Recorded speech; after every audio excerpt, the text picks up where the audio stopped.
안녕하세요. 저는 40대 아줌마이고 아들 하나와 같이 살고 있습니다. 저는 재혼을 했었습니다. 이번 사연에서 그 얘기를 좀 해볼까 해요. 잘 키운 아들 하나 건사하길 바라는 게 저의 유일한 삶의 목표인데 이번에 처음으로 위기를 좀 겪었어요. 이런 곳에 사연을 쓰게 될 줄 몰랐는데 처음 쓰는 사연이 좋지 못한 내용이라 씁쓸하네요. 그래도 제 이야기가 누군가에겐 공감으로 와닿지 않을까 싶어요. 좋은 말, 좋은 글이 없더라도 비슷한 고민만 보면 알게 모르게 위로가 되잖아요. 저도 다른 사연자분들 글을 보면서 위로 많이 받았거든요. 부디 제 글도 누군가에게 위안이 될 수 있었으면 좋겠네요. 제가 30대일 때 남편이 대장암으로 일찍 세상을 떠나 일찍 외롭게 살았어요. 그래도 제게 착한 아들이 하나 있었는데 그게 저의 유일한 버팀목이었습니다. 아들은 초등학생일 때부터 제가 혼자 키웠어요. 우리 아들만으로도 제 마음 안이 가득 차는 기분이었지만 그래도 한편으로는 우리 가족이 이렇게 단출해질 줄 알았으면 차라리 애를 2명 낳을 걸 그랬나 싶은 생각도 들더라고요.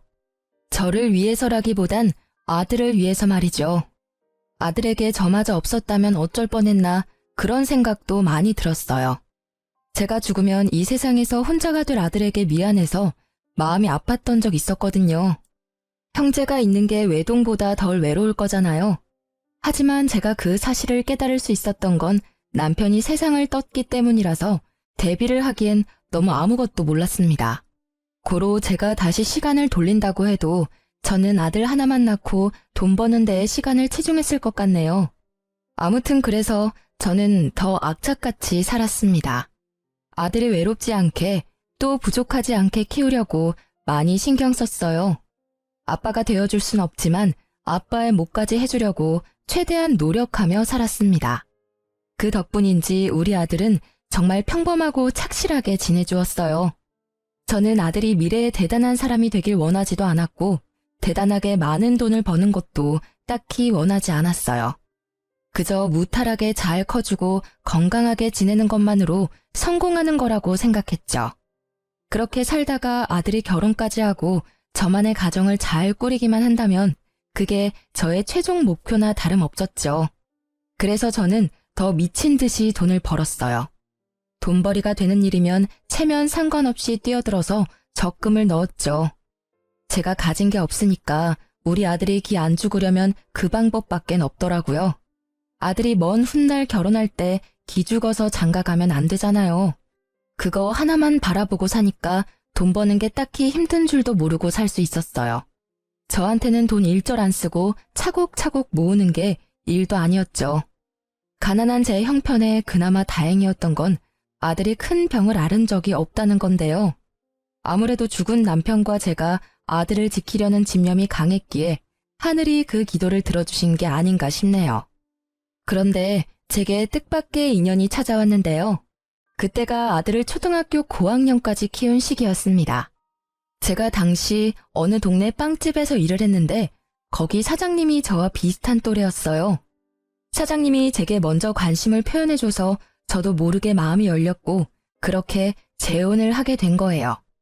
남편도 재혼인 입장이었던지라 저희는 별다른 예식을 치르지 않았습니다. 그냥 혼인신고만 했죠.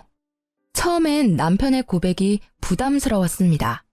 남편도 재혼 입장이었다고 하지만 남편에겐 자식이 없었거든요. 그리고 남편은 번듯하게 운영하는 빵집이 있었으나 저는 무기계약으로 일하는 아르바이트생이라서 누가 봐도 남편이 손해보는 재혼이었습니다. 그런데도 제가 남편의 청혼에 응할 수밖에 없었던 이유는 남편이 저를 많이 사랑해줬던 것도 물론이지만 남편이 우리 아들을 자기 아들처럼 잘해줬기 때문이었어요. 제가 솔직히 친정도 없고 혼자 험한 세상과 부딪혀야 해서 많이 힘들었는데요. 그 순간마다 남편이 큰 도움이 되었습니다. 우리 아들도 아빠가 생겼다고 좋아하더라고요. 새 남편을 금세 아빠로 인정하며 잘 따르는 걸 보고서 재혼을 결심했던 거였죠. 근데 남편이 저의 모든 사정을 이해해줬다고 해서 시모까지 저의 존재를 그대로 받아들일 거란 확신이 없잖아요. 보통은 저처럼 사정이 열악한 며느리를 좋아하는 시모는 없을 겁니다. 그걸 알아서 시모와의 갈등을 단단히 마음먹고 인사를 드리러 갔었는데요.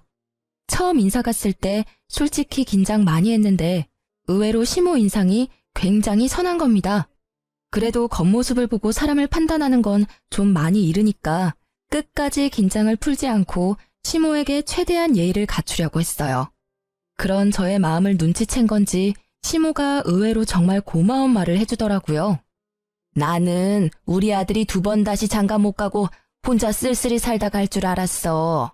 나 죽기 전에 아들 잘 사는 거 못 보고 가나 했는데 정말 고마워. 그런 말씀 마세요. 저야말로 이이가 저랑 아들을 흔쾌히 받아줘서 고마운걸요. 앞으로 어머님께 누가 되지 않도록 잘할게요. 정말 감사합니다. 누가 되긴 무슨. 이렇게 우리 아들 걷어준 것만으로도 내가 근심 걱정이 싹 사라지는데. 그나저나 어머님 소리 듣기 참 좋다. 우리 앞으로 잘 지내보자. 우리 아들이 겉모습만 멀쩡하지 속은 순 맹탕이라서 허점이 많아. 그래도 2번 이혼하는 일은 없어야 하지 않겠어? 나한테 하소연하고 이해 좀 해줘. 제가 이 일을 미워할 리가 있나요? 맹탕이라는 건 사실 착하다는 뜻이기도 하잖아요. 저야말로 허점투성이라 이이가 힘들지는 않을지 모르겠어요. 같이 노력하면서 살아야겠죠. 실제 시모는 순진한 분위기를 많이 풍겼습니다. 말을 할 때도 목소리를 잘 못 높였고 모든 게 조심스러웠으며 저를 안쓰럽게 봐주었죠. 저는 그런 시모와 하루빨리 어색함을 풀기 위해서 우리 아들과 남편보다 시모의 편의를 더 봐주기도 했습니다. 그런데 하나 마음에 걸리는 게 있었다면 바로 결혼 자금이었어요. 저한테 목돈이라고 할 만한 돈은 우리 아들 장가 갈 때 주려고 몇 년째 모으고 있던 적금뿐이었습니다. 그런 사정을 남편이 알고 있거든요. 그래서 제가 그 부분에 고민을 나누려고 조심스레 말을 꺼냈더니 남편이 저보고 돈 낼 필요 없다고 하더라고요. 자기 명의로 된 집이 이미 있는데 뭐하러 돈을 쓰냐면서 그냥 자기 집에 들어와 살면 된다고 하더라고요. 자기 명의로 된 집이 이미 있는데 뭐하러 돈을 쓰냐면서 그냥 자기 집에 들어와 살면 된다고 하더라고요. 그런 뜻으로 말한 거 아니야. 결혼은 같이 하는 건데 나도 돈을 내긴 해야지. 어떻게 당신 손해보는 재혼을 하겠어. 내가 집까지 하는 건 힘들 것 같아서 혼수 때문에 의논하려고 했던 거야. 우리 아들만 생각하기로 했잖아. 그러려고 악착같이 살아온 거 아니었어? 우리가 나중에 이 일을 하고 있을지 어떻게 될지 모르는데 우리 재혼 때문에 아들 미래에까지 피해가 되면 안 되잖아. 제 아들을 생각하는 남편의 마음은 엄마인 저마저도 감동할 정도였어요. 저보고 계속해서 아들 결혼 자금 모으라고 자기 일하는 곳에 저를 정식 직원으로 받아주기까지 했습니다. 결혼했어도 월급이랑 근로복지 혜택까지 챙겨주었죠. 그런 고마운 남편의 마음 덕분에 저는 재혼하는 데에 돈을 거의 안 들이게 되었습니다. 그렇다고 받기만 할 순 없었어요. 저는 우리 아들한테 드는 돈만큼은 제가 책임지려고 했어요. 일부러 아들 학교에 필요한 돈이나 개인적인 용돈 등 그런 부분은 남편한테 말조차 안 했습니다. 하지만 남편이 그걸 미리 눈치채고서 저 몰래 아들한테 용돈을 주더라고요. 너무 미안해서 남편과 가게에 단 둘이 있는 시간을 이용해 남편에게 얘기를 한 적도 있었어요. 우리 아들 신경 써줘서 너무 고마운데 애 용돈 안 챙겨줘도 돼.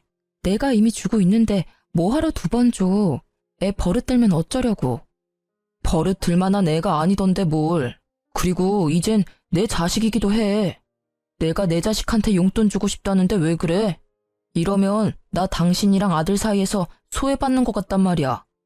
전 남편을 여의고 아들 앞에서 늘 대담한 엄마인 척했지만 사실 저도 사람인지라 늘 무섭고 힘들고 의지할 곳이 필요했거든요.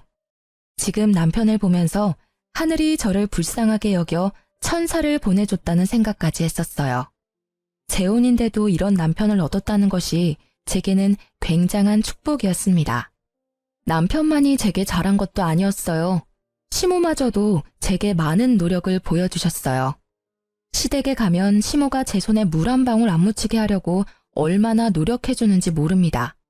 정말 몸둘 바를 모를 정도였죠. 재혼을 하고 나니 제게도 기댈 수 있는 가족이 생겨서 그런가 어느 순간부터 마음이 꽉 찬 느낌을 받기도 했어요. 그리고 시모는 나이가 많은데도 불구하고 참 정정하셨는데요. 혼자서 경로당도 잘 놀러 가시고 시장도 잘 보고 하더라고요. 그런 시모가 멋있어 보이기도 했습니다. 아무튼 저는 우리한테 잘해주는 시모가 고마워서 시댁에 자주 찾아갔어요. 시모도 손주 생긴 걸 너무 좋아해줘서 제 아들을 자주 보고 싶다고 하더라고요. 그래서 친해질 겸 우리 아들이 학교를 마치면 저랑 남편이 퇴근할 때까지 시모와 같이 있게 했습니다. 그렇게 재혼 생활을 보낸 지 1년 정도 지났을 때였는데요. 저랑 남편의 결혼 기념일이 다가왔는데 시모랑도 같이 기념을 하고 싶더라고요. 저랑 남편과 아들이 잘 지낼 수 있었고 만날 수 있었던 건 시모의 도움도 컸기 때문이죠. 그래서 당일 시모한테 연락을 했거든요. 근데 전화를 안 받으시더라고요. 아들한테 연락을 해봤더니 시모가 화장실에 있다고 해서 굳이 2번 연락 안 하고 바로 시댁으로 향했어요. 제가 남편보다 일찍 마쳐서 장을 본 후에 혼자서 시댁을 찾아갔습니다. 그때 우리 아들이 이제 사춘기라 그런지 시모 보러 잘 안 가려고 했었거든요. 그날은 제가 따로 연락해서 시댁에 가 있으라 했기 때문에 아들 혼자 시댁에 먼저 가 있는 참이었어요. 아들이 좀 귀찮고 싫어하는 티를 냈으나 기념일이니까 어쩔 수 없이 저희 말을 따라준 거죠. 도착하고 저는 시댁의 비밀번호를 알고 있어서 알아서 누르고 들어갔습니다. 그랬더니 예상치 못하게 옷 하나 걸치지 않은 시모를 마주치고 말았어요. 시모도 놀랐겠지만 저도 너무 놀라서 순간 주저앉을 뻔했습니다. 어머 깜짝이야. 넌 왜 초인종도 안 누르고 들어오니? 죄송해요. 연락드렸는데 어머님이 안 받으시길래 바쁜 줄 알고 그냥 들어왔죠. 그런데 왜 속옷바람으로 계세요? 아, 그랬니? 나야 뭐 목욕하고 나오는 길이니까 그렇지. 시모가 처음에 저를 보자마자 굉장히 험악한 표정을 지었는데요. 한 번도 시모의 그런 모습을 본 적이 없어서 순간 잘못 본 줄 알았습니다. 제가 엄청 잘못한 기분이라 더 찔리기까지 했어요.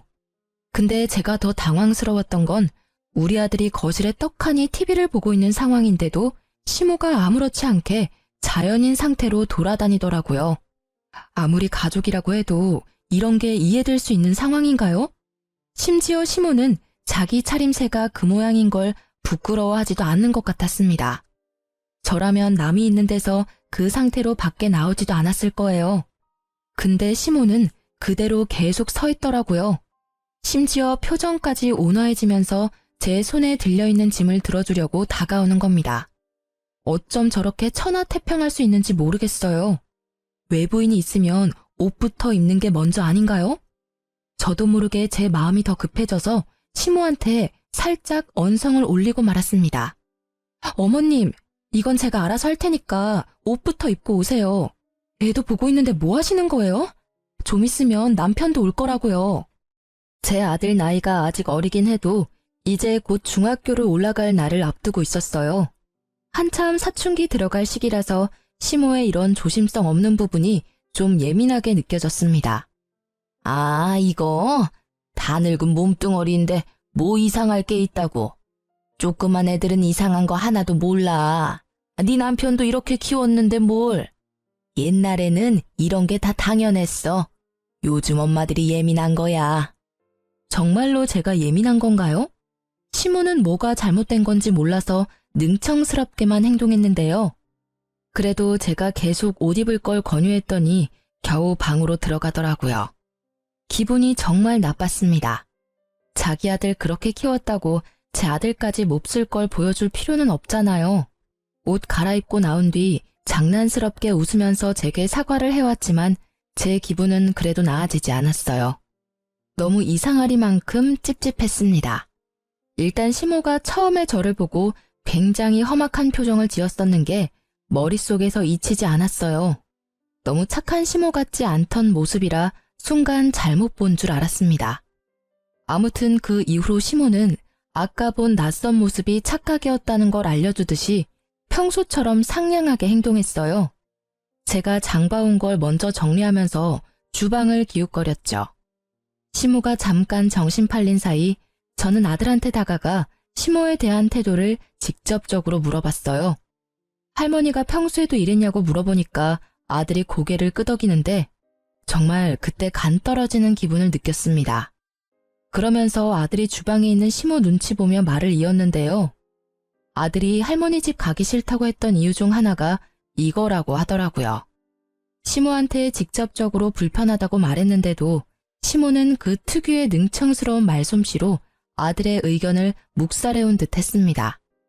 그래도 시모가 시키는 대로 시댁을 한동안 찾아왔던 것도 시모가 좋아서라기보단 시모가 맛있는 걸 해주니까 작년 반개월 정도는 민망한 거 참고 시댁을 왔다고 하더군요.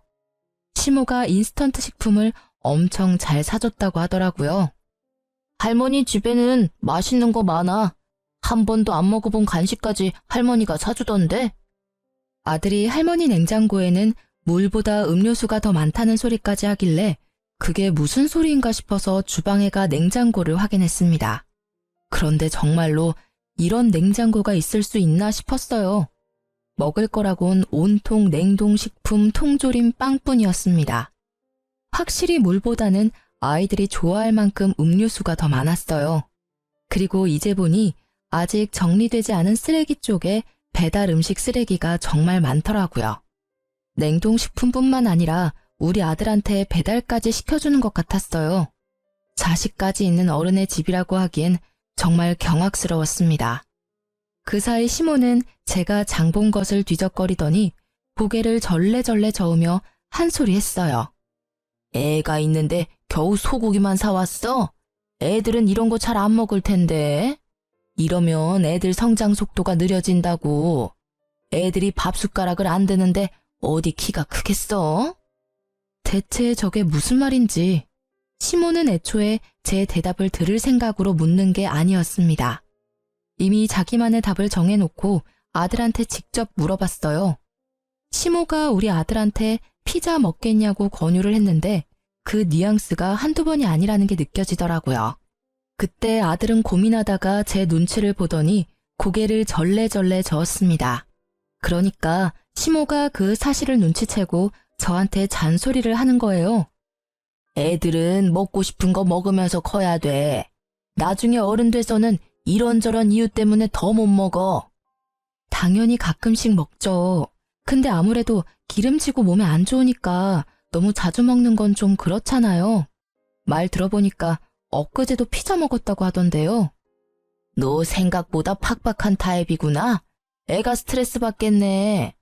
너무 그렇게 간섭하고 살면 나중에 애한테 원성 들어. 시모가 무슨 생각으로 그런 소리를 하는지는 알아요. 한참 어린 손자라고 생각하니까 뭐든 다 사주고 싶고 먹이고 싶겠죠. 하지만 그게 잘못된 방식이라면 부모 되는 입장에서 상당히 곤란하잖아요. 솔직히 말하자면 제 교육 방식과 많이 달라서 좀 마음에 안 들었습니다. 게다가 시모가 아들 문제로 저한테 이래라 저래라 참견할 줄도 몰랐어요. 그런데 그게 시모의 이상한 고집으로 이어질 거란 생각도 못했습니다. 시모는 무슨 옥이라도 생긴 건지 그날 저와 약간의 신경전 이후 적극적으로 제 아들한테 참견하기 시작했어요. 마치 저한테서 자기 손주를 해방시켜 주려는 듯 행동을 취했습니다. 제가 자리만 비우면 시모가 아들한테 제 험담 비슷한 걸 했어요. 엄마가 이런 거 못하게 하지? 이 할머니 집에 오면 얼마든지 할 수 있고 놀 수 있고 먹을 수 있어. 다른 애들은 다 그렇게 사는데 내가 보기엔 네 엄마가 너무 팍팍한 것 같아. 이러면 친구들 사이에서도 뒤처지지 않아?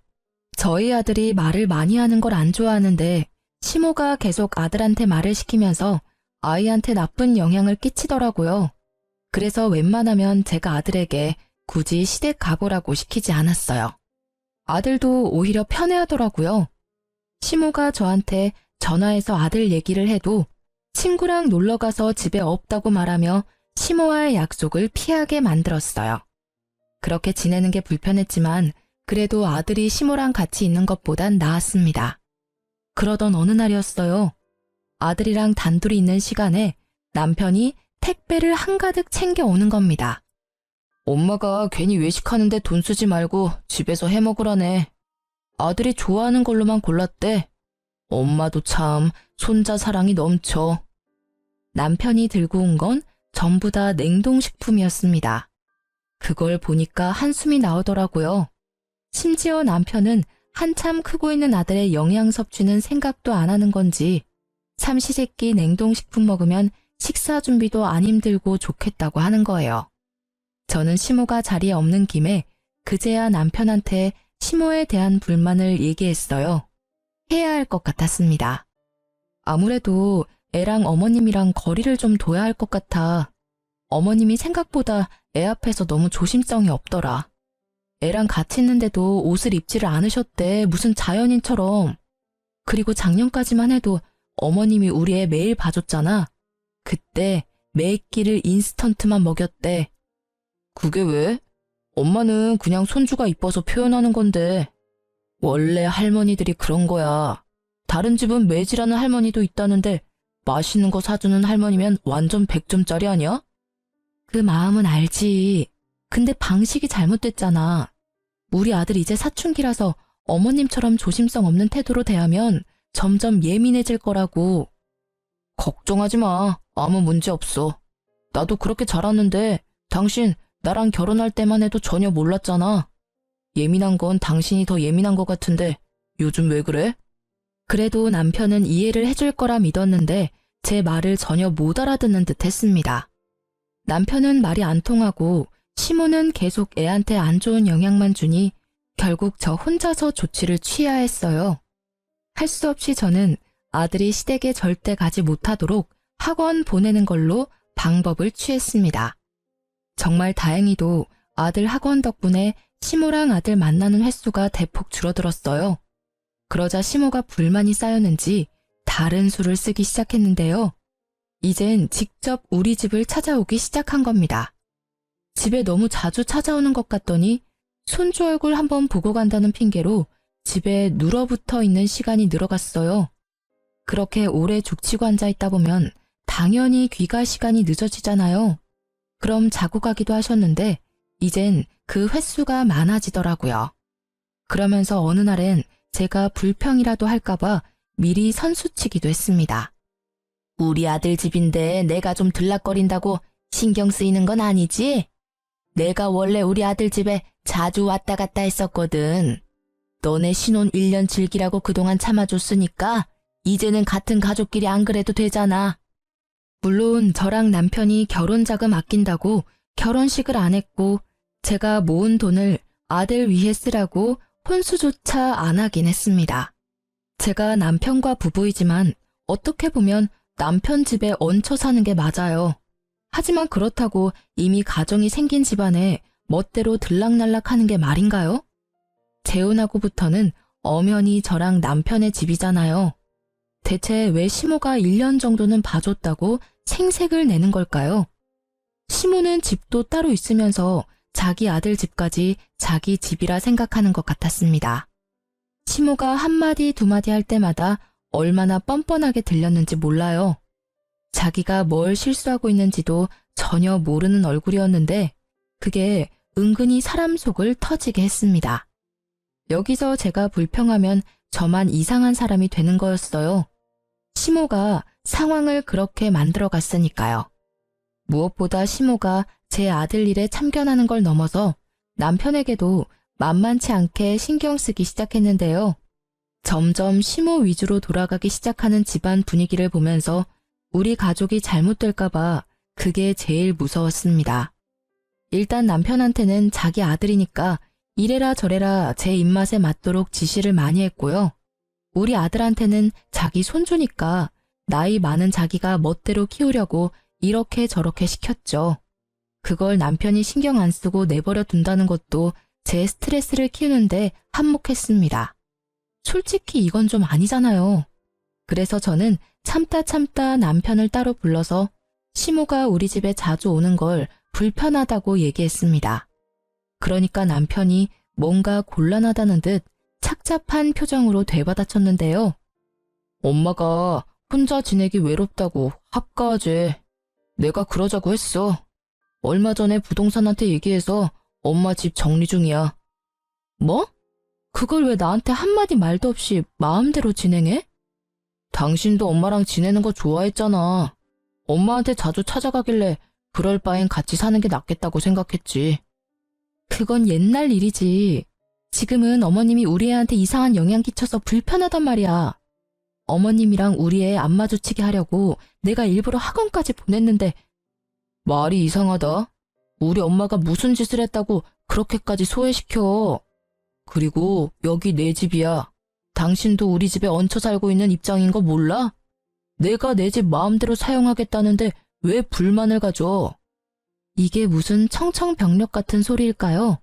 시모가 합가 제안을 한 것만으로 충격인데 저에게 선택권도 없이 남편 마음대로 시모와의 합가를 준비하고 있었다는 것은 그야말로 배신이나 다름없다고 느꼈습니다. 이것도 제가 예민한 걸까요? 남편은 어차피 우리 둘 다 일하러 나가는데 아들이 혼자 집에 있으면 저녁 챙겨줄 사람 없으니까 시모가 있는 게 좋지 않냐고 하더라고요. 남편이 우리 아들을 생각하는 방향과 제가 우리 아들을 생각하는 방향이 점점 크게 달라지는 것 같아서 곤란했어요. 당신이야말로 말 서운하게 하네. 나랑 우리 아들이 얹혀 산다고 생각했던 거야? 그래, 맞는 말인데 그래도 당신은 우리를 가족으로 생각하고 함께 사는 거라고 말해줄 줄 알았어. 뭐 어찌됐든 우리 애도 이제 중학생인데 누가 간섭하는 거 스트레스 되거든? 어머님이랑 절대 못 붙여놔. 당신이 말 못하겠으면 내가 어머님한테 가서 말씀드릴게. 남편과 싸우는 한이 있더라도 절대 합가는 막아야 했어요. 그래서 시모를 정말로 찾아갈 생각이었는데요. 그럴 필요가 없었습니다. 우리 싸우는 모습을 마침 집에 들어오던 시모가 다 듣게 되었거든요. 저랑 남편은 시모를 발견하고 무척 당황했어요. 남편이 뒤늦게 시모를 챙기려고 했는데 시모가 성난 얼굴로 남편을 밀치며 들어오더니 제게 성을 냈습니다. 네가 날 아주 짐짝 취급하는구나. 무서워서 못 살겠네. 내가 어디 네 아들 잡아먹을까봐 그러는 거니? 그동안 속으로 나를 끔찍하게 욕했겠네.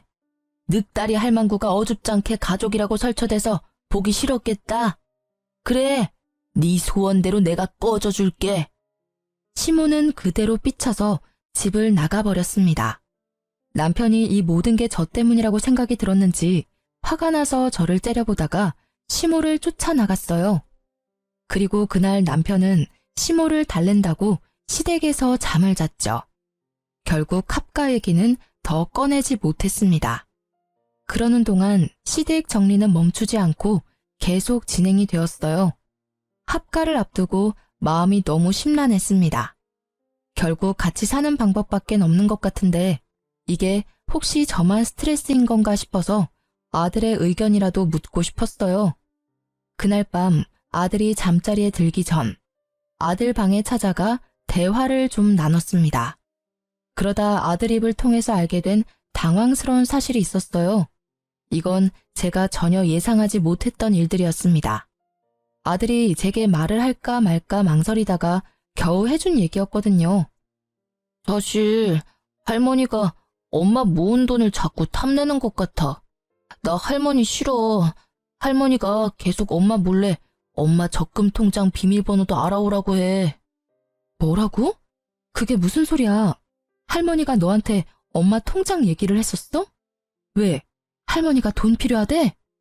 아니, 나 결혼할 때 되면 어차피 아빠 명의로 된 재산이랑 집 내가 다 받을 텐데 엄마가 모으고 있는 결혼자금으로 미리 보답해야 되는 거 아니냐고 하던데 아빠 재산 그냥 꿀꺽할 생각이냐면서. 그럼 나쁜 자식 되는 거라고. 저는 말씀드렸다시피 결혼할 때 남편한테 아들의 결혼자금 모으고 있다는 소리를 한 적이 있습니다. 그 돈을 위해서 남편이 결혼자금 따로 안 쓰도록 예식도 안 했고 오히려 월급을 챙겨줬다고 했잖아요. 근데 그게 정말 아낄 수 있도록 놔둔 게 아니라 뒤에서 몰래 뺏을 궁리를 하고 있었나 보더라고요. 저 몰래 아무것도 모르는 아이한테 시모가 그런 말을 했다는 것이 너무 충격이었어요. 더 놀라웠던 건 아들이 시모가 그 말을 할 때 아빠가 옆에 있었다는 말도 하는 겁니다. 아빠가 엄마한테 말하지 말래. 안 그럼 엄마 쫓아낸다고 했어. 나중에 아빠가 때 되면 직접 말한다길래 계속 비밀로 하고 있었지. 이제 중학생이 될 나이긴 했지만 그래도 한참 어린 초등학생인데 어떻게 애한테 이런 협박을 할 수가 있답니까? 그것도 가족이란 사람들이 말이죠. 남편이 저를 생각해서 배려해줬던 모든 것들이 다 제 돈을 떼어가려는 속셈이었다는 사실이 너무 어이가 없었어요. 아들의 말을 믿지 않기엔 우리 아들이 거짓말하는 얼굴은 아니었습니다. 오히려 그동안 남편과 시모 때문에 스트레스를 많이 받았는지 울려고도 했어요. 저는 그 이후로 이 재혼 생활을 청산해야겠다고 결심을 내렸습니다. 제 아들을 위해서 그게 맞는 길이라 생각했어요. 아들이 할머니랑 아빠가 무섭다고 하는데 어떻게 좋은 가족이 될 수 있겠습니까? 이혼을 마음먹은 저는 그날부터 변호사 사무실을 몰래 알아봤어요. 왠지 합의 이혼은 남편이 안 받아줄 것 같아서 무조건 소송하려고 남편의 꼬투리를 잡을 궁리도 계속했죠. 그래서 제가 선택한 방법이 시모의 합가를 받아주는 거였습니다. 어차피 시모가 집을 팔아넘긴 거라 합가를 할 수밖에 없는 상황이었지만 그걸로 남편한테 더 이상 트집을 잡진 않았어요. 합가를 시작하고 나서 시모는 제게 여전히 삐졌는지 말을 잘 안 걸었습니다. 그럼에도 우리 아들과는 잘만 지냈는데요.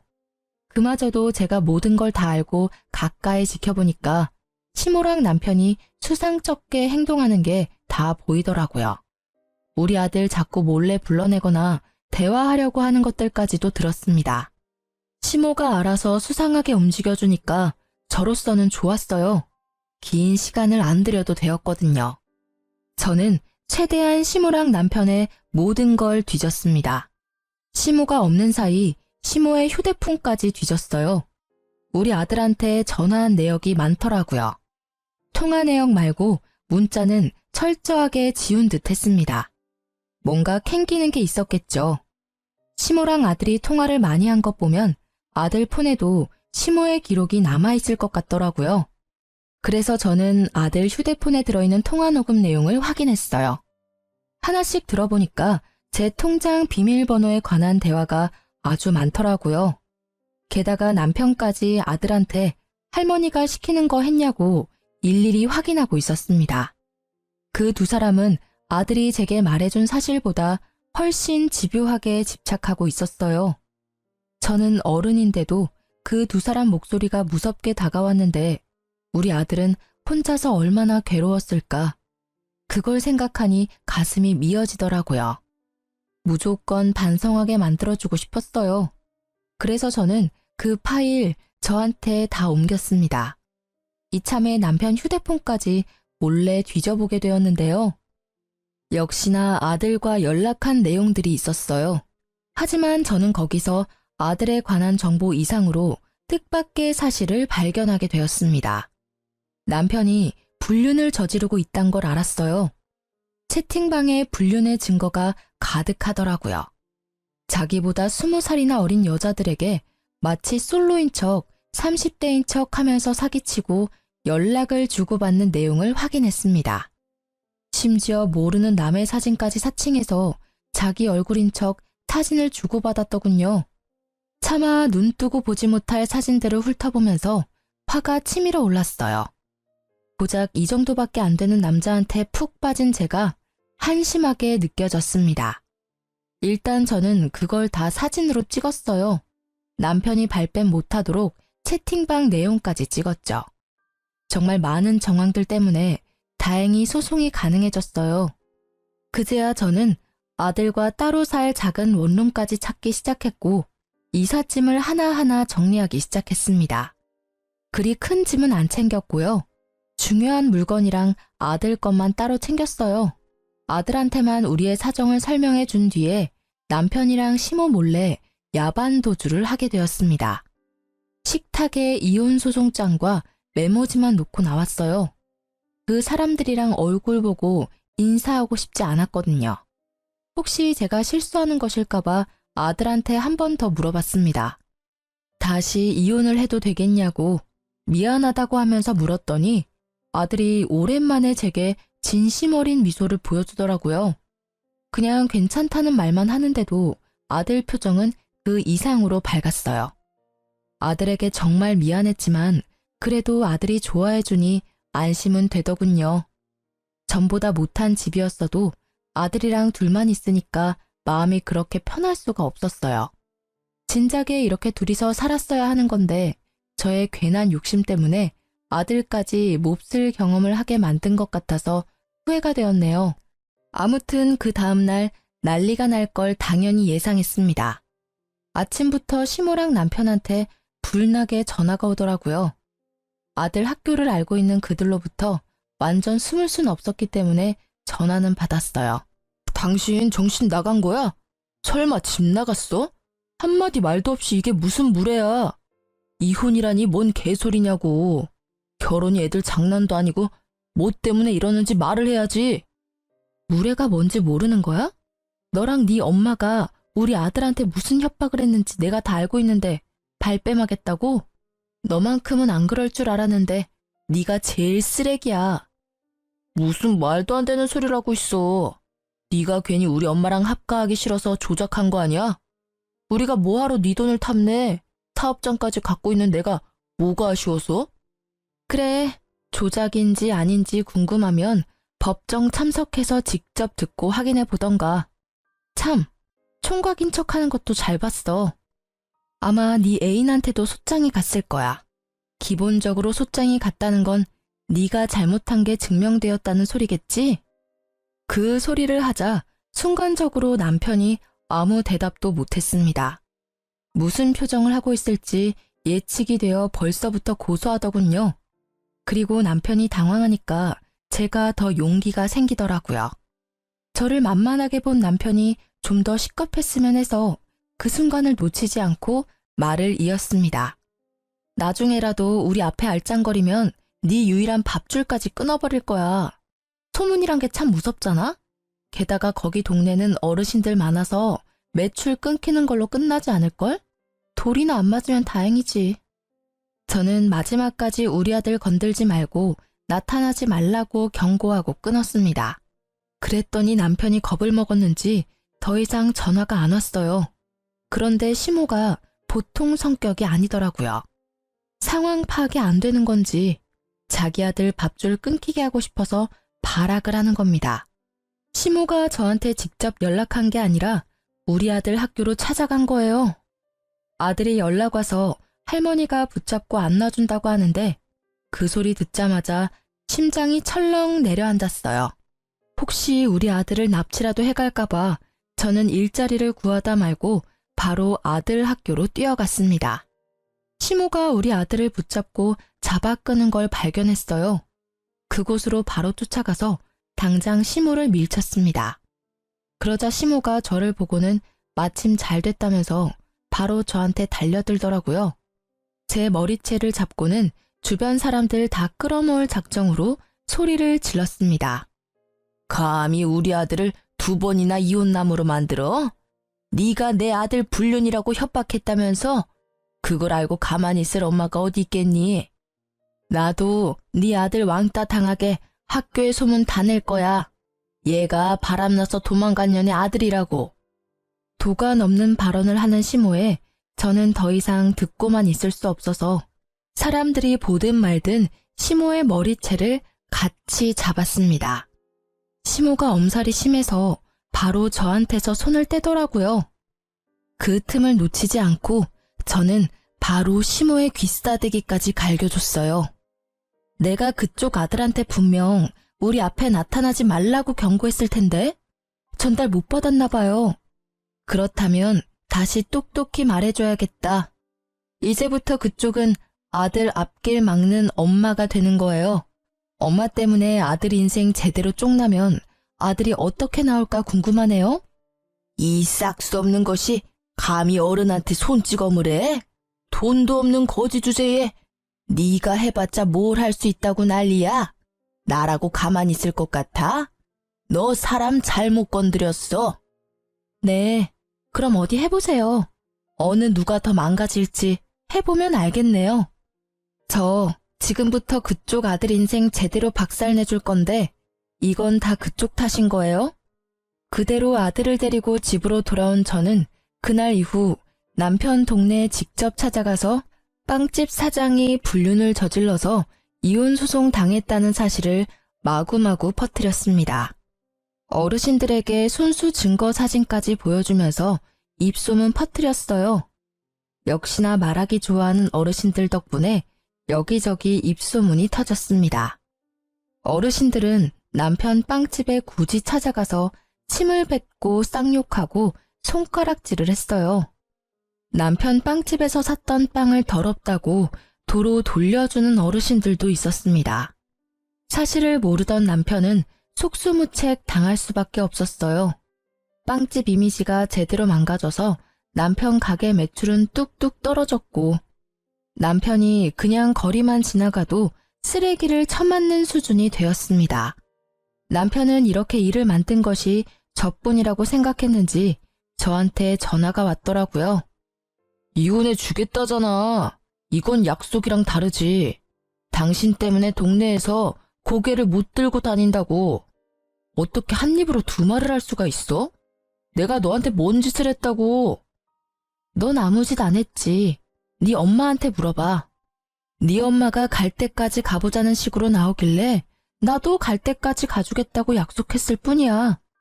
우리 아들 학교 찾아와서 매달리는 건 진짜 아니잖아. 원망하고 싶으면 네 엄마를 탓해야 될 거야. 아마 남편이 시모한테 가서 엄청나게 따졌을 겁니다. 그럼 시모가 제 탓으로 화살을 돌리면서 변명을 하겠죠. 결국엔 두 사이의 갈등이 산불처럼 불어나서 멀어질 거예요. 제가 진정으로 원하는 결말이네요. 아쉽게도 결말을 두 눈으로 확인하진 못했어요. 두 사람이 급하게 이사를 가는 바람에 그 뒤로는 어찌 사는지 모르거든요. 아마 둘 다 나이가 많아서 새 출발하기는 좀 많이 어려울 겁니다. 그들과 반대로 저는 재산 분할 소송까지 해서 남편 명의로 된 집값까지 조금 얻을 수 있었어요. 작은 원룸에 단기 계약으로 들어가 있었는데 그 기간이 끝나면 전세로 집 하나 구할 수 있을 것 같아요. 현재 아직 단기 계약 원룸에서 지내고 있습니다. 다음 달이면 계약 만기인데 아들 방 하나, 제 방 하나 있는 곳으로 미리 찾아놨어요. 지금 우리 아들이 중학교 입학을 앞두고 있거든요. 집을 그 주변으로 찾아놨는데 우리 계약이 만기될 때까지 자리가 있었으면 좋겠네요. 글을 쓰면서 재혼을 해버린 제 자신을 다시 한번 반성하게 되었습니다. 정말 좋은 시간이었어요. 누군가에게 위로의 말을 듣는 것보다 이렇게 글 쓰는 것만으로도 마음의 정리가 될 줄은 몰랐네요. 앞으로도 정리하고 싶은 일들이 생기면 종종 들려야겠어요. 여러분들도 사연에 한번 도전해보세요. 생각지도 못한 위안을 받게 될 겁니다. 답이 보일 수도 있는 거고요. 그럼 이제 글을 마무리해야겠네요. 들어주신 여러분들 좋은 밤 되시고 시간 내주셔서 고맙습니다.